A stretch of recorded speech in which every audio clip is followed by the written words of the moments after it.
Imagine a world where every time you die, you reincarnate into a different universe, while retaining all your past memories. This is exactly what happens to the protagonist of this manhwa, who, this time, is reborn as a prince in a medieval world. However, his mother was just a maid, and his father was the king. As a result, he receives neither attention nor succession rights. But guess what? He doesn't mind at all. In fact, he sees this as the perfect opportunity to live a peaceful life. No royal drama, no responsibilities, just a relaxed existence.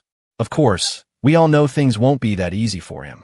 Let's see how our protagonist uses his past life memories to change this world. The story begins with the protagonist in the middle of a battle. He was actually enjoying himself, mocking his opponent for being too slow. But his carelessness became his downfall. Overconfidence had always been his biggest weakness. He wasn't even taking the fight seriously, only playing around because he was bored. Then, a powerful blow landed on him, and his armor started breaking apart. That was frustrating. After all, his armor was very expensive. Enraged, he immediately lunged at the serpent, joking that the monster couldn't even touch him. His temper was another one of his major flaws. He got angry way too easily. That's why, at that moment, he just kept punching the serpent repeatedly. Grabbing his sword, he declared that sword fighting was his greatest passion. As he attacked the serpent, he admitted that he enjoyed swordsmanship even more when combined with magic. But just then, he felt something wrap around his leg. Suddenly, he started falling. How is this possible? That thought crossed his mind as everything went black. He wanted to say something, but before he could, darkness engulfed him completely. When he opened his eyes, he saw a woman standing before him. Confused, he wondered where she had come from. She was stunningly beautiful. Was she one of his admirers who had been following him all this time?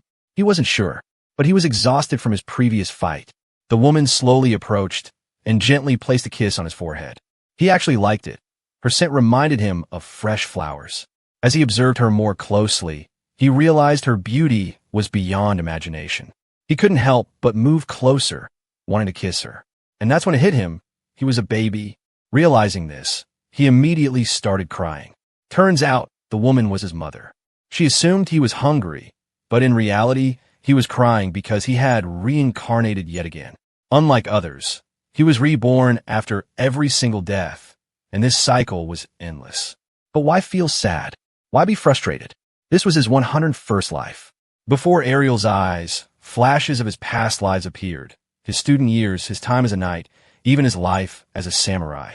His very first life had been in Korea, where he had spent his days stuck in an endless cycle of job interviews and rejections, a painfully boring life no one would ever dream of. And his end? Just as pathetic, a car accident. When he was first reborn, he had found himself in the body of a baby in an unfamiliar family. Everything had seemed strange. From that moment on, his reincarnations became repetitive.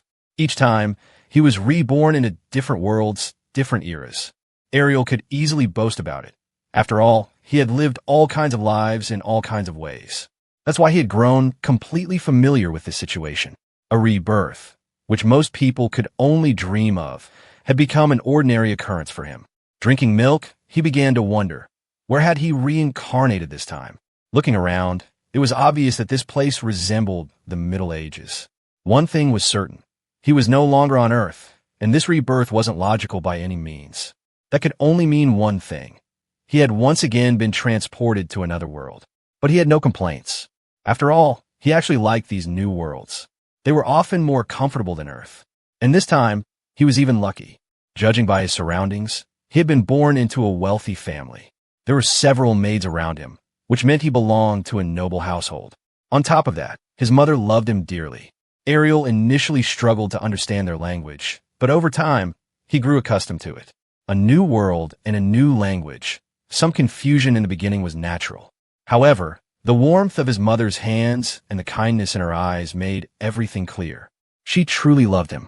For someone who had reincarnated 100 times, experiencing the embrace of different mothers, it was easy to tell who had given birth out of mere duty and who had done so with genuine affection.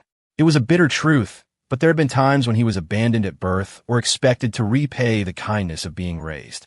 This time, however, things felt different better. He heard a maid calling for his mother, offering to take care of the young prince since she looked exhausted. It was at that moment that Ariel realized he was a prince. His mother turned to the maid and asked, "Will people recognize this child as a prince?" The maid hesitated before responding that they probably would. However, his mother wasn't satisfied with that vague answer. Since they were alone in the room, she pressed further, asking if the maid also harbored any ill thoughts about her son. Her name was Rifana, and she revealed that not long ago, she had been a mere maid herself. Ariel immediately understood why she seemed so sad. Rifana admitted that while her son carried the king's blood, he also carried hers, the blood of a commoner. She feared that one day, Ariel might blame her for this. The maid quickly disagreed, assuring her that such a thing would never happen.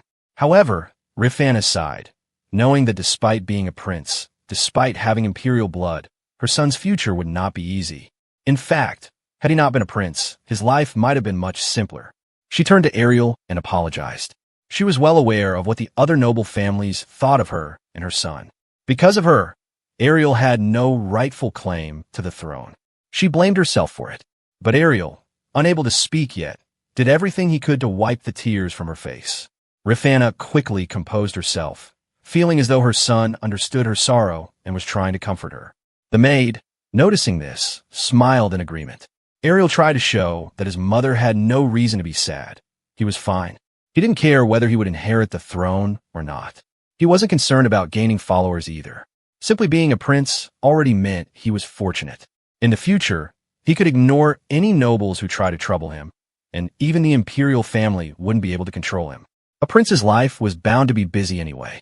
This was his 101st life, and in this new world, he was the son of an emperor. Here, mixed-blood individuals could live a comfortable and pleasant life. He could spend every day enjoying the company of women and fulfilling his every desire, if you know what that means. With the emperor's blood in his veins, at the very least, he was guaranteed a life of comfort. He dreamed of eternal travels and grand hunts. But at that very moment, he was lying in bed, making little noises to cheer up his mother. To Rifana, Ariel seemed happy and carefree, but a part of her still felt sad. If she had the power, she would protect him from everything. That thought weighed heavily on her. Ariel, hearing the word power, thought he had finally understood the reason for his mother's concern. Not having a claim to the throne was a weakness. And weak people, they were never needed. No one stood up for the weak. But that didn't bother him. His past as a warrior had already taught him one thing. Being weak was never an option. 3 months later, as Ariel lay sleeping, his mother watched over him, completely mesmerized. She was so captivated by his beauty that she noted how his hair color was exactly like hers. But she couldn't help but think that if his hair had resembled his father's, things would have been much simpler. Just then, a maid approached and informed her that her carriage had arrived. She kissed her son and whispered, "Don't miss me too much, I'll be back soon." As soon as everyone left, Ariel opened his eyes. He thought his act of pretending to be asleep had been quite convincing. He let out a small sound, but then fell silent again, hoping that the nanny wouldn't come running to check on him. Ever since he was born, he hadn't had a single moment of peace. There was always someone keeping an eye on him. But now that he was finally alone, he decided to take full advantage of the opportunity. His future depended on it. Being a prince in name only, he wondered if the emperor's bloodline carried any ancestral power. If it did, he needed to learn it and make use of it. Concentrating deeply, he tried to gather all his energy. He understood that this world was ruled only by the strongest. Until one had strength, people had no fear in opposing them. But once true strength was achieved, no one would dare go against them. Ariel had the experience of his past 100 lifetimes. Even though he was currently trapped in the body of a baby, he could still accumulate strength. This meant power was already within his reach. He recalled his 30th life, where he had learned the universal Genesis technique. This method allowed him to train both innate chi and original chi simultaneously. He realized he needed to practice the skills from all his past lives. After all, no one would ever suspect that a child his age was undergoing training. If Ariel mastered this technique by the age of 10, he would have the equivalent of 60 years' worth of internal chi. By the time he turned 20, he would possess the chi of a 180-year-old expert. Determined, he continued focusing his energy. This was just the first stage of training, but he knew that once he overcame this hurdle, he would be able to train even while being held by the nanny. Deciding to intensify the energy flow throughout his body, he attempted to gather every ounce of power he could. As he did, he felt the energy coursing through him, until suddenly his head began throbbing painfully. Overwhelmed, he instinctively released all the energy at once, letting out an involuntary cry. His nanny rushed into the room, concerned by the sudden noise. But by then, Arel had already pretended to be asleep again. The maid, finding nothing unusual, stood there for a moment, confused. She could have sworn she had heard something. Assuming it was time to change his diaper, she moved closer, but Arel desperately wished for her to stay away. He knew that if she touched him, all his stored energy would dissipate. Silently, he prayed for her not to come any closer, and to his relief, his wish was granted. After checking on him briefly, the nanny concluded that he was probably just having a bad dream and left the room. The moment she was gone, Arel felt like a power plant, brimming with energy. However, his body was burning up. He had amplified the energy within himself, but the heat was unbearable. He suddenly realized that fever could be fatal for a baby. Even so, he persisted. He would rather die than live under someone else's control. Determined to accumulate as much energy as possible for a prosperous future, he continued his efforts. Meanwhile, the maid, hearing some strange noises, returned to check on him again. This time, she found Arel drenched in sweat. She was puzzled. Just moments ago, he had been sleeping peacefully. Deciding that he needed a herbal bath to bring down his fever, she left the room to prepare it. The moment she was gone, Arel suddenly opened his eyes, scanning the room with excitement. He had done it. He had unlocked hyper-evolution prefrontal lobe. When a maid returned, she checked on him again and asked how he was feeling. Seeing Arel smiling happily, she let out a sigh of relief.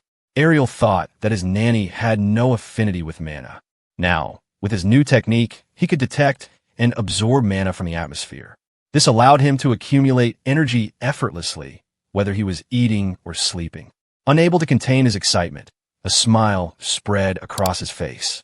He realized that in just 3 years, he would amass energy equivalent to that of most adults. By the time he turned 10, there would likely be fewer than 10 people in the world who could defeat him. He eagerly anticipated the day when he would be strong enough to live like a king. 5 months had passed since his birth, and thanks to his mana absorption technique, his physical capabilities were growing rapidly.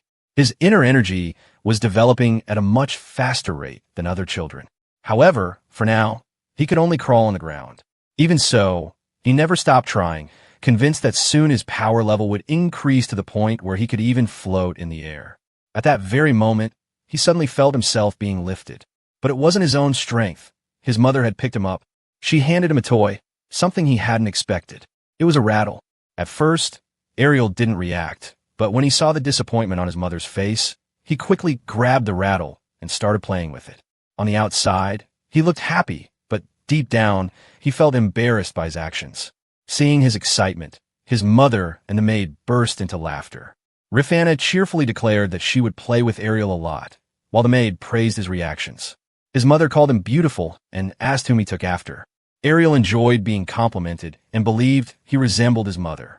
However, deep inside, he thought that love was a luxury, one he would cherish this time. But suddenly, his expression changed. His mother couldn't understand what he wanted. In truth, Arel desired only one thing: food. Tears welled up in his eyes as he tried to express his need through his gestures. His nanny immediately understood and realized he was hungry. Arel felt relieved and, in his mind, declared that his nanny was the best. Without delay, he was given milk. While the young prince was busy drinking, a conversation about financial matters was taking place. His nanny and Lady Rifana were discussing the importance of providing the prince with good food, but funds were running low. This year, the mansion's maintenance budget had been significantly cut.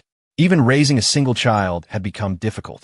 Arel recalled overhearing similar discussions among the maids earlier. Lady Rifana had to make significant savings on her own meals. There were no other options. Arel found it hard to believe. As a prince, he had assumed such problems couldn't exist in his household. However, despite the situation, Lady Rifana remained positive.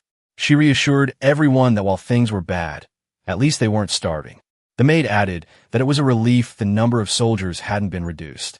Hearing this, Arel started to wonder, was the situation truly this dire? He realized that his mother was just a concubine, with neither power nor status, even though she had given birth to a prince. Arel didn't even consider himself a true prince. If nothing was done, something terrible was bound to happen. He couldn't believe that a prince could be left to die in childhood. Lady Rifana hadn't even been given the chance to meet the king. She often mentioned that it was impossible, as he was always too busy. Now, everything made sense to Arel. His mother repeatedly traveled in a carriage, hoping to meet the king, but always returned unsuccessful. He couldn't understand how a king could be so cruel to the mother of his own child. The nobles had already made his mother suffer enough. Overwhelmed, Arel started crying. His nanny quickly handed him over to his mother. Despite being just a child, he wanted to help her. He knew he had to do something. The root of the problem was the lack of money. With winter approaching, new expenses like heating would arise. He began to think, how could he help? The memory of something struck Arel. Coal was a carbon structure, just like diamonds. He recalled that his mother possessed precious stones, which meant that in this world, they must also be highly valuable. However, his tiny legs were too short to climb out of bed, forcing him to come up with another plan. It suddenly occurred to him that he had enough mana to free himself. He wondered if he could fly to his destination. His eyes landed on the fireplace, where coal lay untouched, barely used by anyone. It was perfect for him. If he could transform that coal into diamonds, he could change everything. Without hesitation, he began working. Arel manipulated the temperature and pressure necessary for the transformation, pouring all his mana into the process and amplifying his inner energy. He knew that if this worked, his mother would be overjoyed. More than anything, he wanted to see her happy and make her life better. As he watched the smoke rise from the chimney, he realized he had succeeded. In front of him lay a stunning, brilliantly sparkling diamond. With this, he was certain he could finally help his mother. Now, the only problem was figuring out how to get it to her. The next morning, when the nanny entered Arel's room, she was shocked to find that he was not in bed. The thought of how such a tiny child could have climbed down from such a high bed confused her. She assumed he must have spent the entire night on the cold floor. Picking him up, she noticed he was covered in dirt, and the entire room was in disarray. The fireplace was scattered, and the carpet was in complete chaos. She immediately decided that Arel could no longer be left on the cold ground. However, Arel himself wasn't worried anymore. Just then, the nanny noticed something in his mouth. Concerned, she asked what he was holding and warned him not to put anything in his mouth. But when Arel opened his mouth, she was left speechless. It was a diamond. She couldn't understand where the diamond had come from. Had it been lying on the floor? But she was the one in charge of the treasury, and no diamonds had gone missing. Hugging Arel, she thanked him, though the mystery remained unsolved. Meanwhile, Arel could only imagine how happy his mother would be upon seeing it. The diamond's value changed everything. Soon, carts filled with supplies arrived at the palace.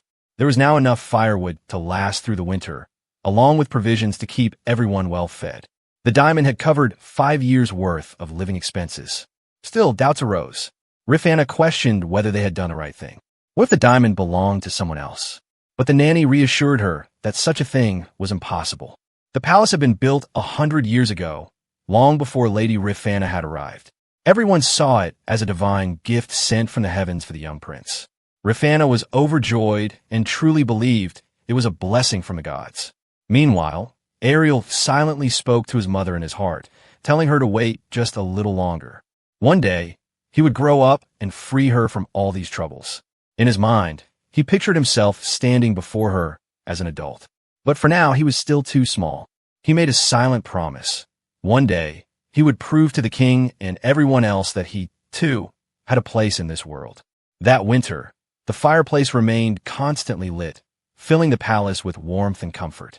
Lady Rifana, who had once struggled to eat alone, now had more food than she could finish.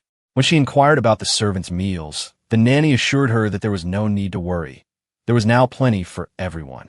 The palace, once filled with sorrow, had regained its joy. Servants who had previously been let go were rehired.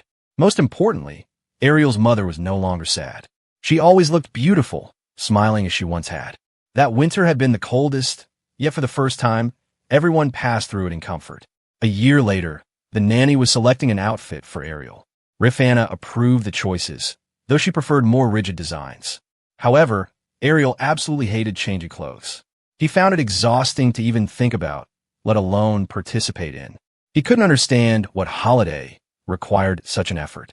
Trying to act like a proper prince, he attempted to make a formal request, But when that failed, he threw himself onto the ground and started crying. The maid, thinking he was simply trying to sleep, quickly picked him up, calmed him down, changed his clothes, and tucked him into bed. Arel was relieved. At last, they were leaving him alone so he could finally rest.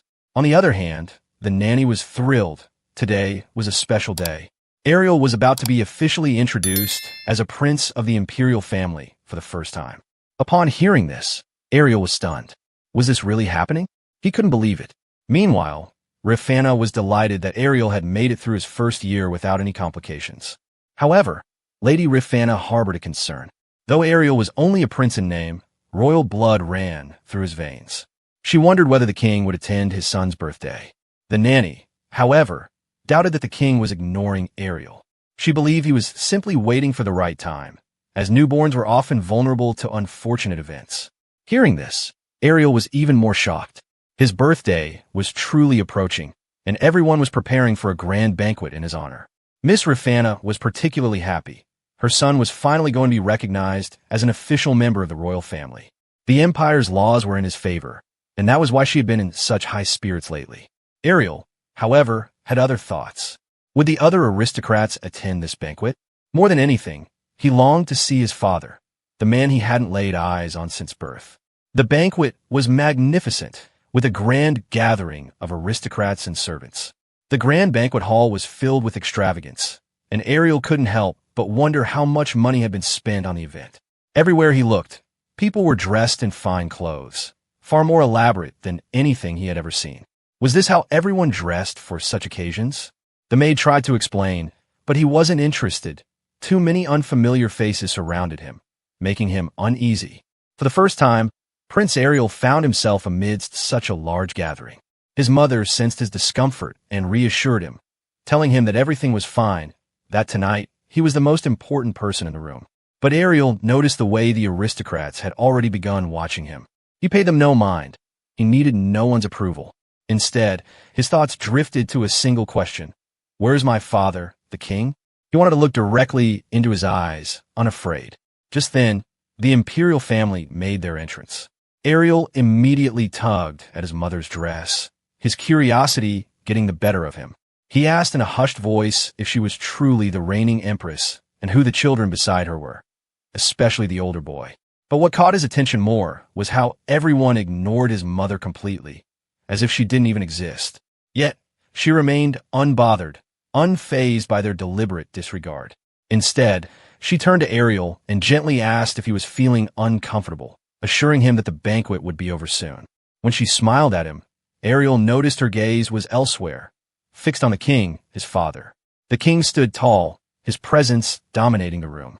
The moment he stepped forward, the chattering nobles and servants fell silent, lowering their heads in deep bows. Arel, too, could feel the overwhelming power radiating from him, an aura possessed only by those at the pinnacle of strength. But was the king looking at him, or at his mother? Arel couldn't tell. If only my rebirth had granted me the ability to read minds, he thought. Soon, the guests began offering him gifts, showering him with congratulations as though it was a great honor for them. Yet, when the imperial family approached, their greetings were laced with thinly veiled contempt, directed not only at Arel, but also at his mother. The disdain was clear. Arel felt a sudden surge of anger. He wanted to break free from his mother's arms and lash out at them. How dare they treat my mother this way? Looking around, he realized that every person in the hall was just as rotten on the inside as they were polished on the outside. Should I unleash my super cry and shatter their eardrums? But he stopped himself. He wouldn't do anything to embarrass his mother. No, right now the best thing to do was to remain calm, to act just as composed as the hypocrites surrounding him. He simply wanted to leave. Curling up in his mother's arms and pretending to sleep seemed like the easiest way to escape this ordeal. But then, his gaze landed on someone, a girl, most likely the daughter of one of the emperor's concubines. Even at such a young age, she carried herself like a lady. Arel barely had time to process his thoughts before the banquet finally ended, and the guests began to disperse. Arel and his mother let out a quiet sigh of relief. But their reprieve was short-lived. The empress herself approached them. She remarked that it had been a long time since they last met. Rifana acknowledged her presence, then asked about Elia, the empress's name.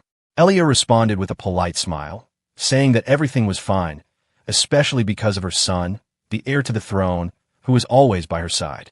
Arel found her constant boasting irritating, but it was exactly what he had expected from her.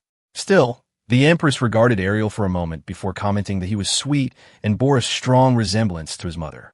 But to Arel, her words held no warmth. These are the very people responsible for our struggles. If they had even a shred of concern, the castle's funds wouldn't have been cut so drastically, knights wouldn't be sent out to chop wood, and their clothes wouldn't look like they had been stitched together from scraps. Before leaving, the Empress told Rifana to cherish her time with her son. Rifana responded with a polite thank you and a promise that she would. But Arel noticed the smirk on the Empress's lips. It was mocking. At that moment, Rifana's eyes caught sight of someone unexpected, the Emperor himself. The Emperor acknowledged her presence after a long time, asking if everything was well and whether she had adjusted to life in the concubine palace.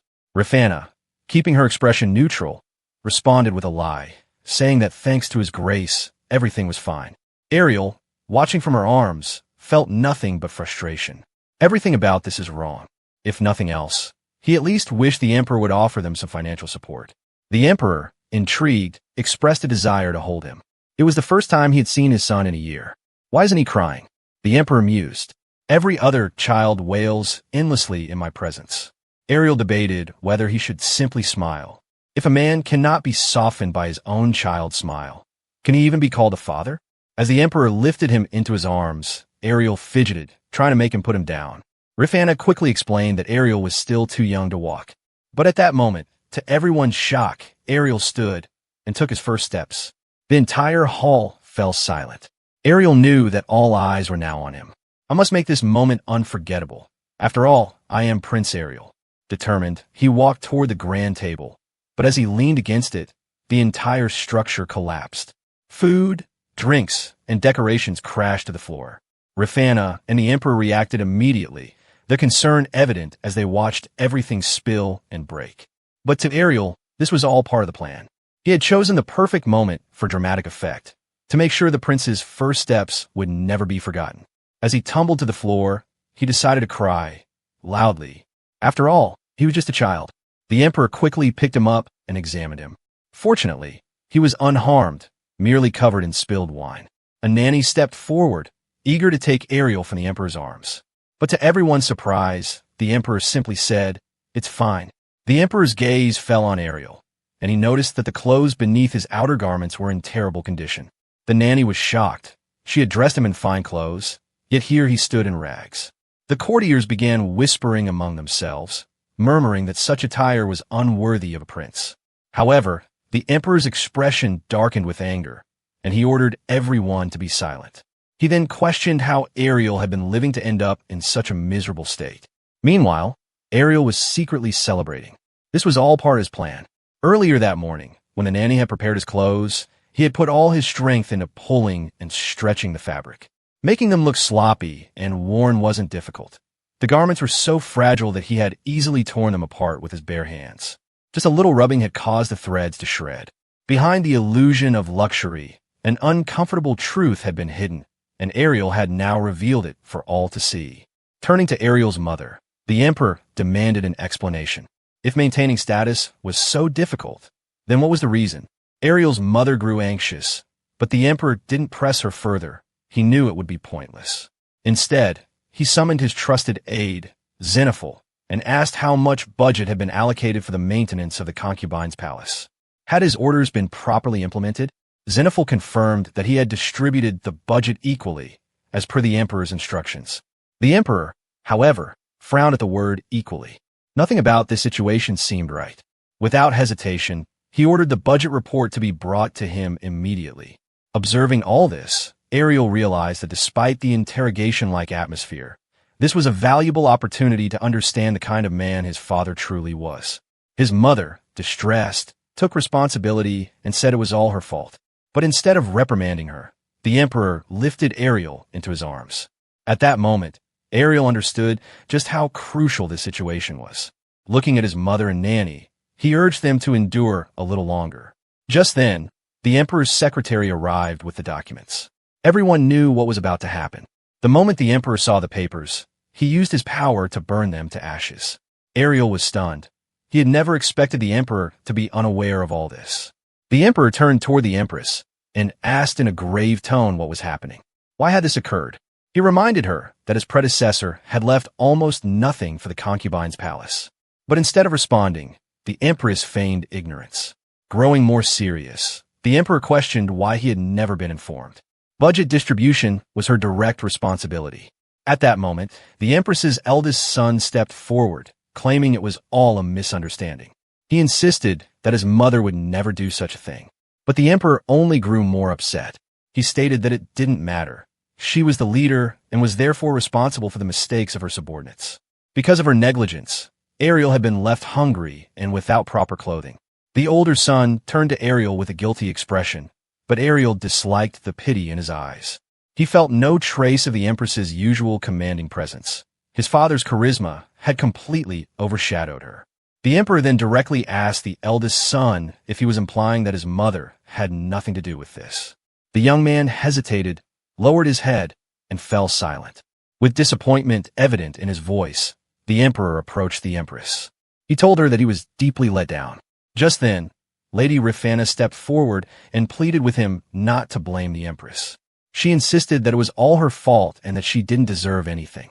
The Emperor looked at her with a sharp gaze. "What mistake are you referring to?" he asked. Rifana simply stared at him in response. After a moment, the Emperor spoke again. "You gave birth to my son. That alone is enough for you to be considered part of the imperial family." Rifana blushed slightly. The Emperor touched her hand and told her she should feel proud to be a part of the royal lineage. Their eyes met in a deep gaze, and the sight was unbearable for the Empress. Breaking the moment, the Emperor turned back to the Empress and ordered her to find those responsible and have them punished. He would no longer tolerate such mistakes. The Empress lowered her head, her hands trembling violently. Yet, despite this, she forced herself to reply that she would ensure it never happened again.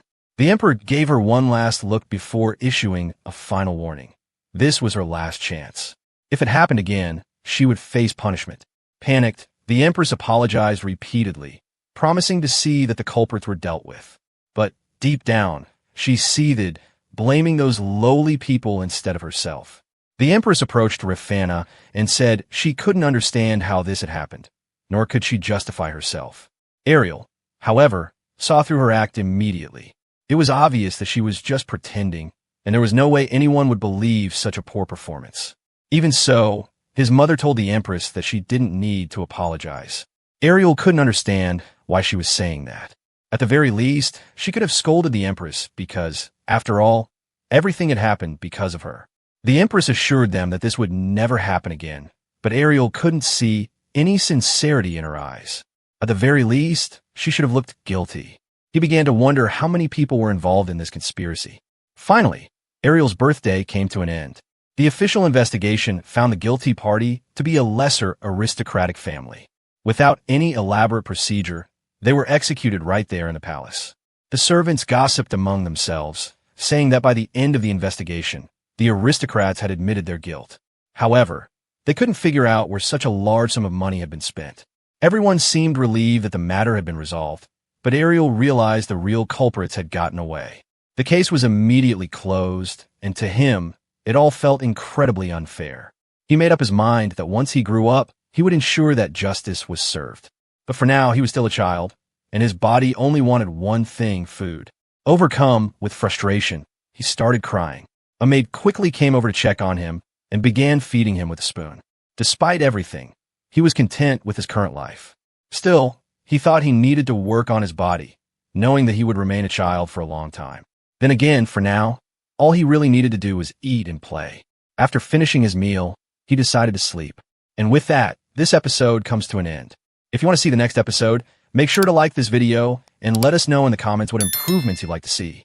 And don't forget to subscribe to the channel so you'll be notified as soon as the next part drops. There are plenty of manhwa recaps on this channel. So until the next recap, bye-bye.